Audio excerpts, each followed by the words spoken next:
Indian industry during 1950s to 1990s। तो उस period में इंडस्ट्रियल सेक्टर कैसे ग्रो कर रहा था।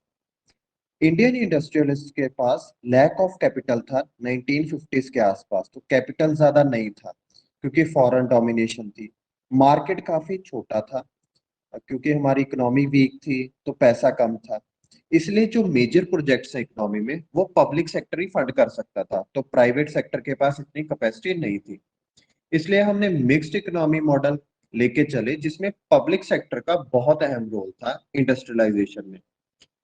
सेकेंड 5 ईयर प्लान में खासकर ध्यान दिया गया इंडस्ट्रियल डेवलपमेंट। 1956 से लेके 61 तक ये सेकेंड 5 ईयर प्लान था।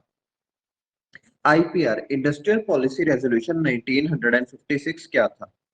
तो इसने इंडस्ट्रीज को तीन कैटेगरीज में क्लासिफाई किया कि तीन तरीके की इंडस्ट्रीज होंगी। पहले तरीके की जो कि एक्सक्लूसिवली स्टेट चलाएगा, तो प्राइवेट सेक्टर इस सेक्टर्स में जो है अपना कोई सेटअप नहीं कर सकता फैक्ट्रीज वगैरह। तो जैसे आर्म्स एंड एम्यूनिशन या atomic energy, iron and steel, coal, lignite, railway transport, ship building या इलेक्ट्रिसिटी की डिस्ट्रीब्यूशन और जनरेशन। तो इन सेक्टर्स में स्टेट्स का ही रोल था। तो प्राइवेट कंपनीज इन सेक्टर्स में पार्टिसिपेट नहीं करेंगी, तो प्राइवेट इलेक्ट्रिसिटी कंपनी नहीं होगी। ये 1956 की पॉलिसी थी। दूसरा, जिसमें पब्लिक सेक्टर तो हो गई मेजर रोल में, पर प्राइवेट सेक्टर भी सप्लीमेंट कर सकता है स्टेट को। तो प्राइवेट और पब्लिक सेक्टर दोनों ही चलेंगे, पर पब्लिक सेक्टर का मेजर रोल होगा। तो machine tools, essential drugs and antibiotics, fertiliser जो खाद वगैरह, synthetic rubber, chemical pulp, road and sea transport. और तीसरा था जो प्राइवेट सेक्टर को दिया गया, मतलब कि जितनी भी बाकी चीजें बची ए और बी के अलावा, तो उसमें लाइसेंसिंग के बाद प्राइवेट कंपनीज खुलेआम अपना फैक्ट्री एस्टेब्लिश कर सकती हैं और अपना सामान बेच सकते हैं। इसमें पब्लिक सेक्टर का कोई रोल नहीं होगा। 1955 में कार्वे कमेटी बिठाई गई जिसने विलेज और स्मॉल स्केल इंडस्ट्री की प्रमोशन को लेकर चर्चा की। तो इसे village and small scale industries committee भी कहा जाता है।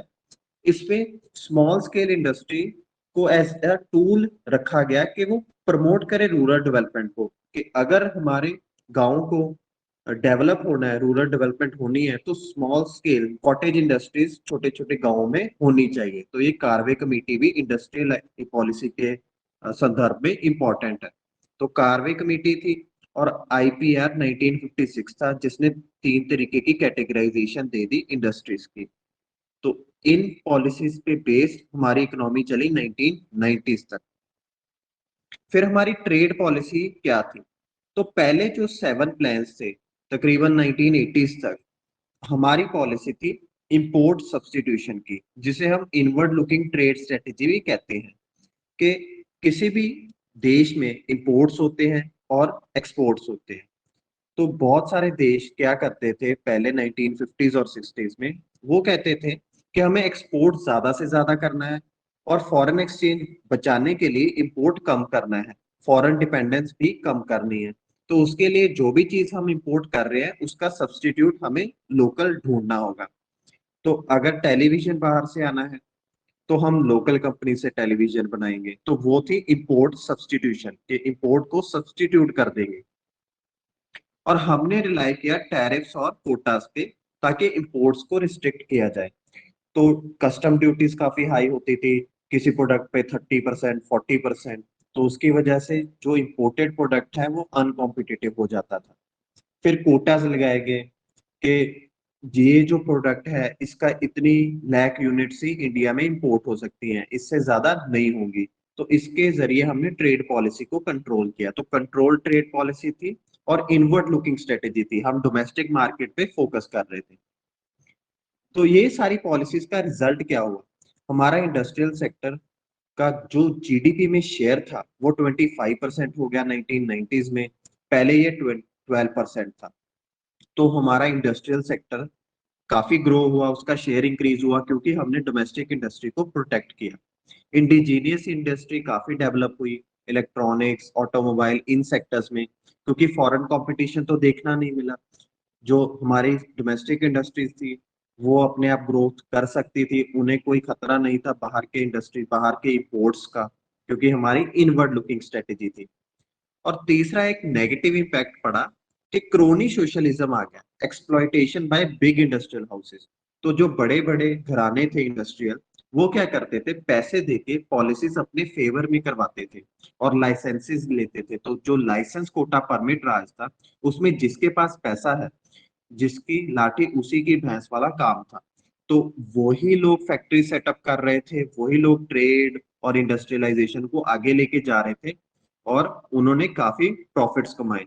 तो क्रोनी सोशलिज्म था कि जो सोशलिज्म थी हमारी, सोशलिज्म तो था पॉलिसी में कि 90s तक पब्लिक सेक्टर का काफी बड़ा रोल था। हमारी जो प्रियम्बल में भी सोशलिज्म वर्ड डाला गया, बैंक्स की नेशनलाइज किया गया, प्राइवेट पर्सेस को अबॉलिश किया गया। लेकिन वो क्रोनी सोशलिज्म था जिसमें बिजनेसेस का नेक्सस था पॉलिटिशियन के साथ। तो गड़बड़ी वाला सोशलिज्म था, नेगेटिव सोशलिज्म एक तरीके से पॉलिसी हमारी रही। तो क्रोनी सोशलिज्म की टर्म एक रिसेंट इकोनॉमिक सर्वे ने इंट्रोड्यूस की है। आगे वाली वीडियो में हम बात करेंगे कि 1990s के बाद इंडियन इकोनॉमी में क्या चेंजेस आए, कैसे उसकी ग्रोथ हुई।